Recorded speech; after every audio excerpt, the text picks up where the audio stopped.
Okay, let's work a bunch of examples. We have several examples here.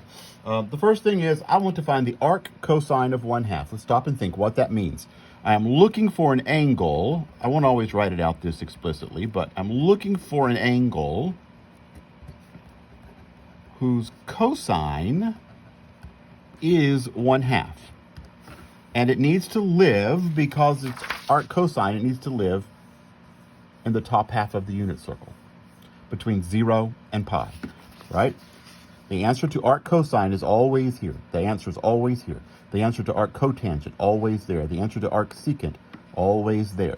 Arc sine, arc tangent, and arc cosecant always have answers over on the right half of the unit circle. So I'm looking for an angle whose cosine is 1/2. I really have to know the unit circle to do this. The cosine is 1/2. Well, there it is. In the top half of the unit circle, notice all of these have negative cosines. So the answer is not over here. Negative, negative, negative, negative cosines. The answer over here, where is the answer 1/2? Right there, pi over 3. The arc cosine of 1/2 is pi over 3. I'm looking for an angle whose cosine is 1/2, and since it's cosine, it needs to live in the top half of the unit circle. I found it. That's all there is to that. Example number 2, find the arc sine of minus the square root of 3 over 2. So I'm looking for an angle whose sine is negative the square root of 3 over 2. And since it's arc sine, it needs to live in the right half of the unit circle. I need the sine to be negative square root of 3 over 2. Where is that? The sine is negative square root of 3 over 2. It's right here. Okay? Don't write 5 pi over 3. The answer is not 5 pi over 3. Remember, the answer has to be between negative pi over 2 and pi over 2. These angles here all need to be thought of as negative angles. Negative. So this angle, whose sine is negative square root of 3, is going backwards, negative pi over 3.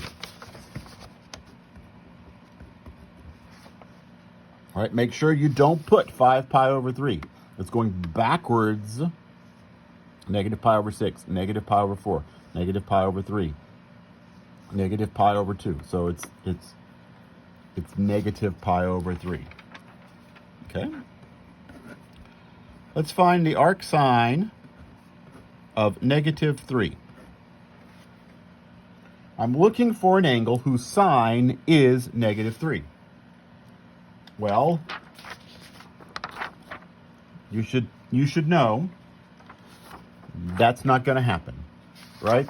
The sine always, it just goes up, back and forth between negative 1 and 1. If you remember what the graph looks like, it's back and forth between 1 and negative 1 over and over. It never goes above 1. It never goes below negative 1. The arc sine of negative 3 is undefined, right? You can't have an angle whose sine is negative 3. What does a calculator say if you try to find that? Inverse sine of negative 3. Here's what my calculator says. If I said inverse sine of negative 3 here, non-real result.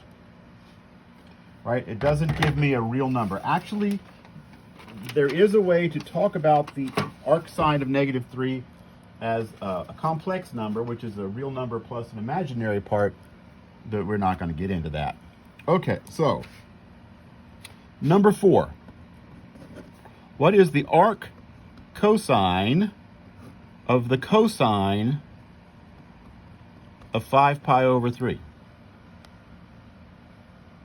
Now remember, let's just work from the inside out. That's the arc cosine of the cosine of 5 pi over 3. 5 pi over 3 has cosine 1/2. I know that from the unit circle, right? 5 pi over 3, cosine of 5 pi over 3 is 1/2, right? And then I want to know the arc cosine of 1/2. The arc cosine of 1/2 is pi over 3. So Unfortunately, unlike plus and minus, unlike times and divided by, unlike exponentiation and logarithms, arc sine and sine, arc cosine and cosine don't exactly undo each other, right? Because they didn't write undo each other. I didn't get 5 pi over 3, and that is because of the way we had to define the functions so that they made sense. If I don't restrict it to be in here, there are lots of possible answers it could be, right? There are lots of possible answers, angles whose cosine is 1/2. Lots of them. But there's only one that lives in the right place for arc cosine. There's only one, and that's pi over 3. So even though 5 pi over 3 is an angle whose cosine is 1/2, it's not the answer we're looking for. We want the one that lives in the right place. Okay, 5. What is the arc tangent of minus the square root of 3?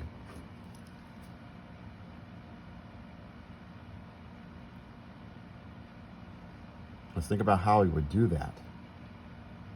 I'm looking for an angle. This is the way I actually do it. I'm looking for an angle whose tangent, let's call it theta. Looking for an angle theta where the tangent of theta is minus the square root of 3.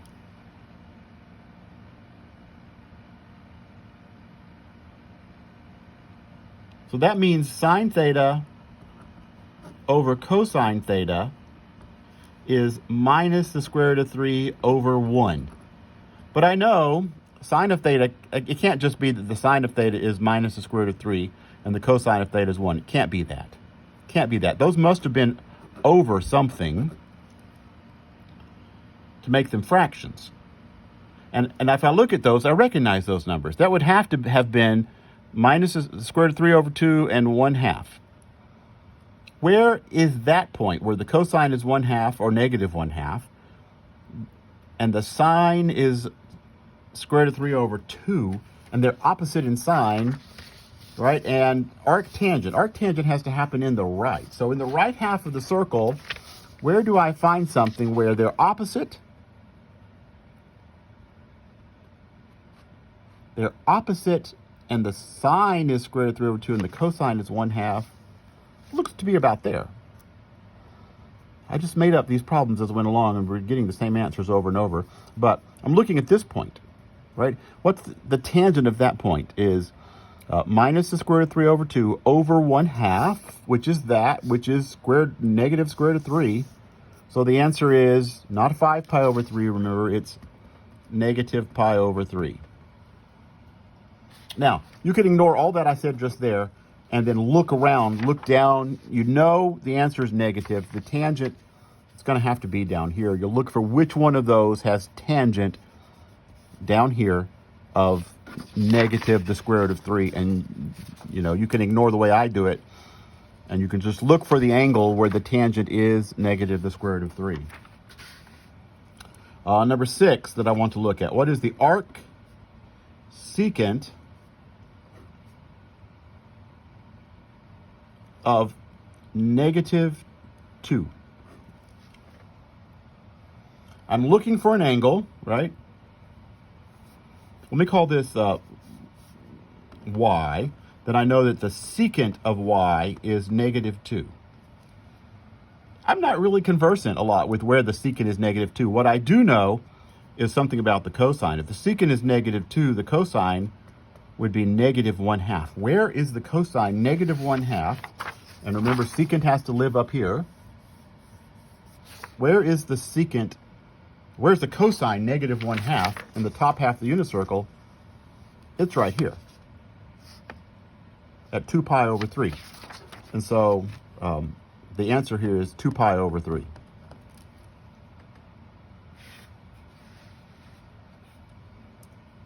This video is getting really long. I'm going to stop it and I'll do a couple more exercises, examples on another video.